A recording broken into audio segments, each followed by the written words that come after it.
Good morning, student. Today we will study chapter number 11 in your history book, and the chapter name is Buildings, Paintings and Books. Means इमारतें, चित्र और किताबें। History में जितनी भी इमारतें या बिल्डिंग्स हमने देखी हैं या कोई हमने ड्राइंग देखी है, पेंटिंग्स देखी हैं और बुक्स पढ़ ली है, इस लेसन में हम उसके बारे में स्टडी करने वाले हैं। सबसे पहले इनिशियली आपको एक स्टोरी दी हुई है। मरुत्सामी नाम का एक लड़का है, वो आज बहुत हैप्पी है क्योंकि उसे व्हील चेयर पर बिठाकर उसका भाई उसे कुतुब मीनार दिखा रहा है और एक जो फेमस मेटल रैंप है, मतलब जिसे हम कह सकते हैं आयरन पिलर है, वो वहाँ पर उसको ले आया है। तो मतलब उसे देखने का अनुभव मरुस्वामी कभी भूल नहीं पाएगा। तो हम इसी आयरन पिलर से हमारे लेसन की शुरुआत करते हैं। देखिए यहाँ पर आपको सबसे पहले तो ये आयरन पिलर दिखाया गया है। ये जो आयरन पिलर है ये दिल्ली का है, दिल्ली में मेहरौली में है ये, और कुतुब मीनार के पास में ये आयरन पिलर आपको देखने को मिल जाएगा। अगर आप लोग दिल्ली जाते हैं तो वहाँ पर ये आयरन पिलर दिखने को मिल जाएगा। तो लेसन की आपकी स्टार्टिंग इसी आयरन पिलर से की गई है और यहीं से फर्स्ट हेडिंग है आपका the iron pillar. Clear student? तो जो द आयरन पिलर है ये मैंने बताई आपको मेहरौली में है, दिल्ली में है ना, कुतुब मीनार के आसपास है। इसकी जो हाइट है 7.2 मीटर है और जो इसका वेट है वो 3 टन है और यह आज से 1500 ईयर्स एगो बनाया गया था। और हम जानते हैं इसके बारे में कि किसने बनाया, क्योंकि वहाँ पर इंस्क्रिप्शन पर मतलब इसके ऊपर नाम लिखा हुआ है, जिसमें लिखा हुआ है जो राजा चंद्र थे रूलर उस टाइम पर, जो कि शायद गुप्तास डायनेस्टी से थे, बिलोंग करते थे, उन्होंने इसे बनाया है। उस पर हमें लिखा हुआ ये मिला है। लेकिन सबसे बड़ी बात यह है कि ये उस टाइम पर आज से 1500 ईयर एगो बनाया गया है, लेकिन आज तक इस पिलर पर क्या नहीं हुआ है, लोहे का बना हुआ है, लेकिन इस पर आज तक कभी जंग नहीं लगा है। लोहे के सामान को आपने देखा है कितनी जल्दी जंग लग जाती है ना, लेकिन इस पिलर पर आज तक कभी भी जंग नहीं लगा हुआ है। एक हमारे लिए बहुत आश्चर्य की बात है कि इतने सालों का पिलर लेकिन आज तक इस पर जंग नहीं लगा। मतलब हमारे यहाँ पर जो हमारी हिस्ट्री रही है, वहाँ पर जितने भी क्राफ्ट पर्सन रहे हैं वो कितने अच्छे रहे हैं, कुशल रहे हैं, ये देखने को मिलता है। Then we will take our next topic, buildings in bricks and stones. ठीक है, मतलब ईंट और पत्थरों की इमारतें। तो अभी हमने हमारे क्राफ्ट पर्सन्स के बारे में बात किया है कि वो कैसे थे, बहुत अच्छे थे, उनका जितना भी आर्किटेक्चर था बहुत फाइन था। ये सब हमें हमारी हिस्ट्री में देखने को मिलते हैं। तो इनमें से कुछ इमारतें देखने को मिलती हैं इनमें से, और सबसे मतलब अभी जो देखने को मिल रही है, अभी हम जिसकी बात कर रहे हैं वो स्तूपास की बात करते हैं। स्तूपास का जो मीनिंग होता है, उनका मीनिंग होता है माउंट, मतलब टीला। माउंट का मतलब होता है टीला, मतलब एक ऊंचा उठा हुआ भाग, है ना। तो ये सब कैसे थे, या तो कभी बिग और स्मॉल रहे हैं, कभी राउंड और टॉल रहे हैं, इस तरह के रहा है। मतलब जमीन से ऊंचा उठा हुआ भाग जो रहता है उसे हम स्तूपास कहते हैं, जो कि हमारी कई इमारतों में फेमस इमारत है, जो कि हमें कहीं अधिकतर देखने को मिल जाती है।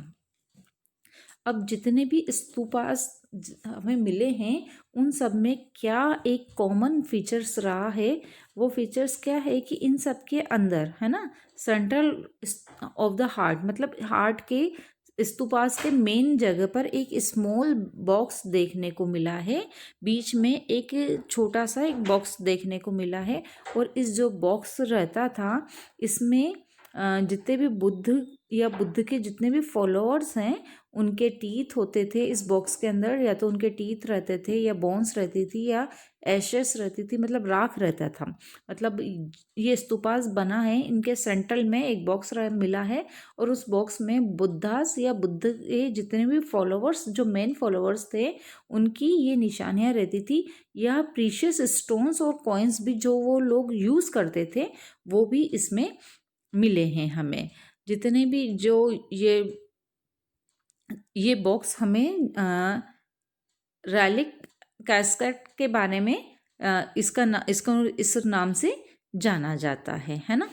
और अब इसको पहले मड से और ब्रिक से कवर कर दिया जाता था, और इस पे टॉप पर जो यहाँ पे दिख रहे हैं ना, यहाँ पर ये पिक्चर दिख रही है, तो जो इसका टॉप है वो इस तरह से बना दिया जाता था। मतलब अंदर ये रखे जाते थे, धीरे धीरे इन पे मिट्टी डाल दी जाती थी और ब्रिक्स ईंटों से चुन दिया जाता था, और इसके काफ़ी ऊपर जाकर इसे इस तरह से कवर कर दिया जाता था।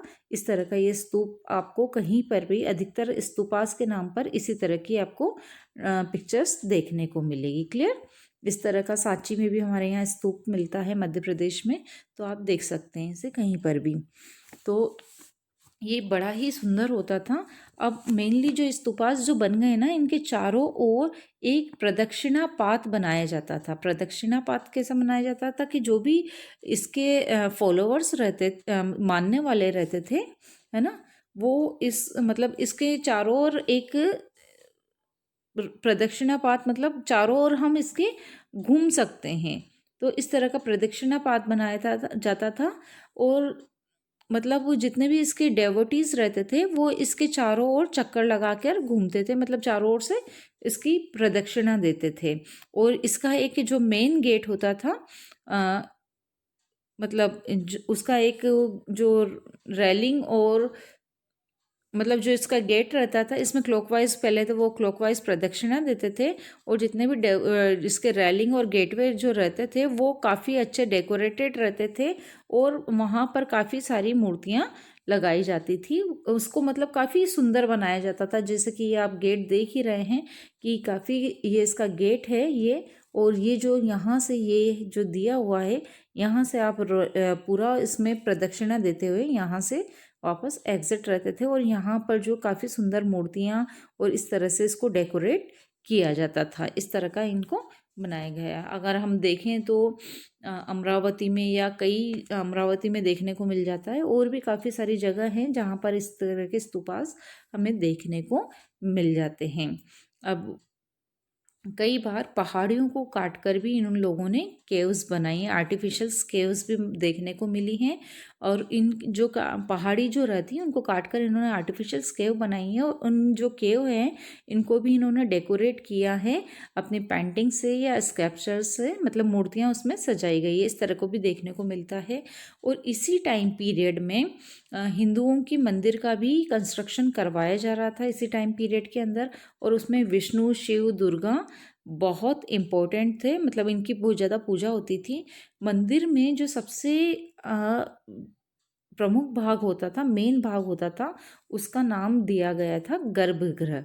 गर्भगृह, है ना। गर्भगृह के नाम से आप समझ जाते हैं कि मतलब जो मेन उस मंदिर के जो चीफ देवी देवता वो रहते थे, वो उसको कहाँ रखा जाता था, गर्भगृह में रखा जाता था। और इसी स्थान पर जो हमारे प्रीस्ट थे, मतलब पुजारी जो रहते थे, वो धार्मिक अनुष्ठान करते थे, मतलब जितने भी रिचुअल्स हैं वो उसी जगह पर फॉलो करते थे। तो और भक्त भी उनकी पूजा वहीं करते थे। तो इस तरह से गर्भगृह रहते थे। अब अगर हम देखें तो एक भीतर गांव का यहाँ पर जो ये ड्राइंग दी हुई है वो एक भीतर गांव की दी हुई है ना।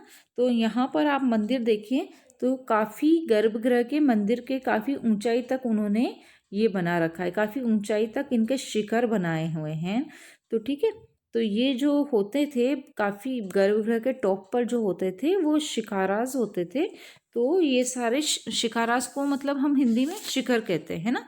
तो शिखर का निर्माण किया जाता था। शिखर का नाम निर्माण बड़ी सावधानी से योजना बनाकर करते थे। अधिकतर मंदिरों में शिखर को मतलब शिखर जो जगह होती थी उनके मंडप नाम की एक जगह होती थी। शिखर के बाद अगर कोई दूसरी देखें तो मंडपास होते थे। और मंडपास एक क्या होता था, एक सभागृह के असेंबली होती थी वहाँ पर, जहाँ पर लोग इकट्ठा होते थे। तो टेम्पल्स में दो चीज मेन थी, शिकाराज एंड मंडपास। शिकाराज मंदिर मतलब मंदिर का गर्भगृह के ऊपर टॉप साइड पर जो कंस्ट्रक्शन कराया जाता था वो शिखराज होता था। एंड द मंडपास वो जहाँ पर असेंबली होती थी, जहाँ पर इनकी सभाएं होती थी। अब तो ये हमारा इस तरह का टॉपिक यहाँ पर ये देखिए, इस यहाँ पर आपकी बुक में पूरा दिया हुआ है, मंडपास का भी, शिकारास का भी पूरा दिया हुआ है। अब हम हमारा नेक्स्ट टॉपिक डिस्कस करेंगे। जो हमारा नेक्स्ट टॉपिक है वो है how were stupas and temples built. Means किस तरह से स्तूपास एंड टेम्पल्स जो मंदिर हैं वो किस तरह से बनाए जाते थे। अब जो स्तूपास और टेम्पल है वो उसके बनाने की कई सारी स्टेप्स फॉलो करनी पड़ती थी। सबसे पहले तो इसके लिए क्या चाहिए होता था, एक्सपेंसिव होता था, तो हमें एक काफ़ी बड़े अमाउंट में एक मनी चाहिए होती थी। इसके लिए फर्स्टली इसके लिए जैसे अगर मनी चाहिए तो कौन देगा, राजा या रानी ही इस मनी को हमें अफोर्ड कर सकते थे, है ना। तो और अब इसकी प्रोसेस मनी मिल गई, देन क्या होगा, फर्स्ट में एक क्वालिटी स्टोन फाउंड करना होता है, एक अच्छी क्वालिटी का स्टोन पत्थर ढूंढना होता था, है ना। पत्थर ढूंढकर अब उसे पत्थर कहाँ से ढूंढेंगे कि कोई भी रॉक है उसको एक खोदेंगे, डिग आउट करेंगे और उसे निकालना होता था। फिर मंदिर या जो भी स्तूपास बना रहे हैं उसके लिए अगर हमने कोई प्लेस फिक्स की है तो वहाँ पर उसको पहुँचाना होता था।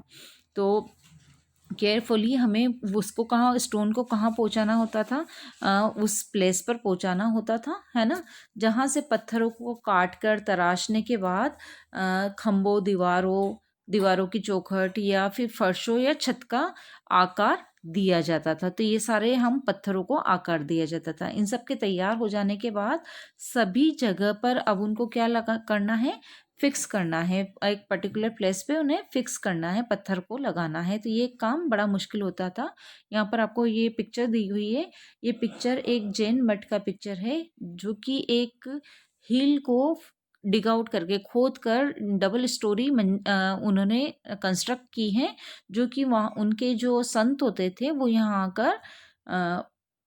पर आकर रहते थे इसमें और ध्यान करते थे। तो ये उसकी पिक्चर दी हुई है यहाँ पर कि किस तरह से वहाँ पर कंस्ट्रक्शन रहता था। अब इतने जितने भी शानदार हैं, इस तरह के शानदार ढांचों के निर्माण करने वाले जितने भी थे क्राफ्ट पर्सन्स जो होते थे, उनका सारा जितना भी पे होता था वो ऑलमोस्ट क्या करते थे, राजा या रानी ही देते थे।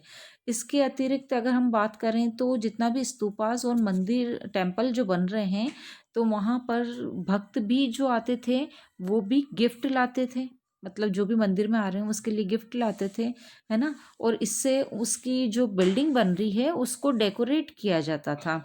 जैसे हाथी दांत में काम करने वाले मजदूरों का यहाँ एग्जाम्पल दिया गया है कि कोई हाथी दांत में काम करने वाले हैं, मजदूर हैं, तो वो उन्होंने जो सांची है वहाँ का गेट बनाया है, प्रवेश द्वार जो है बनाने का खर्चा उन्होंने पूरा पेड किया था।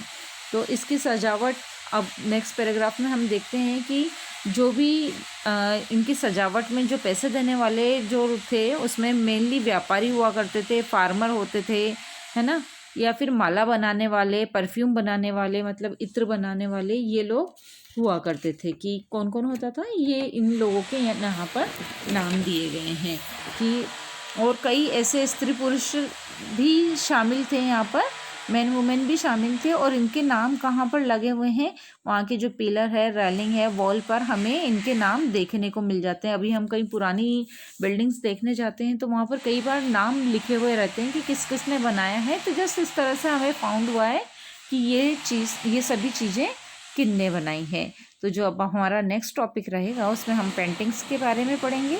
तब तक के लिए गुड बाय।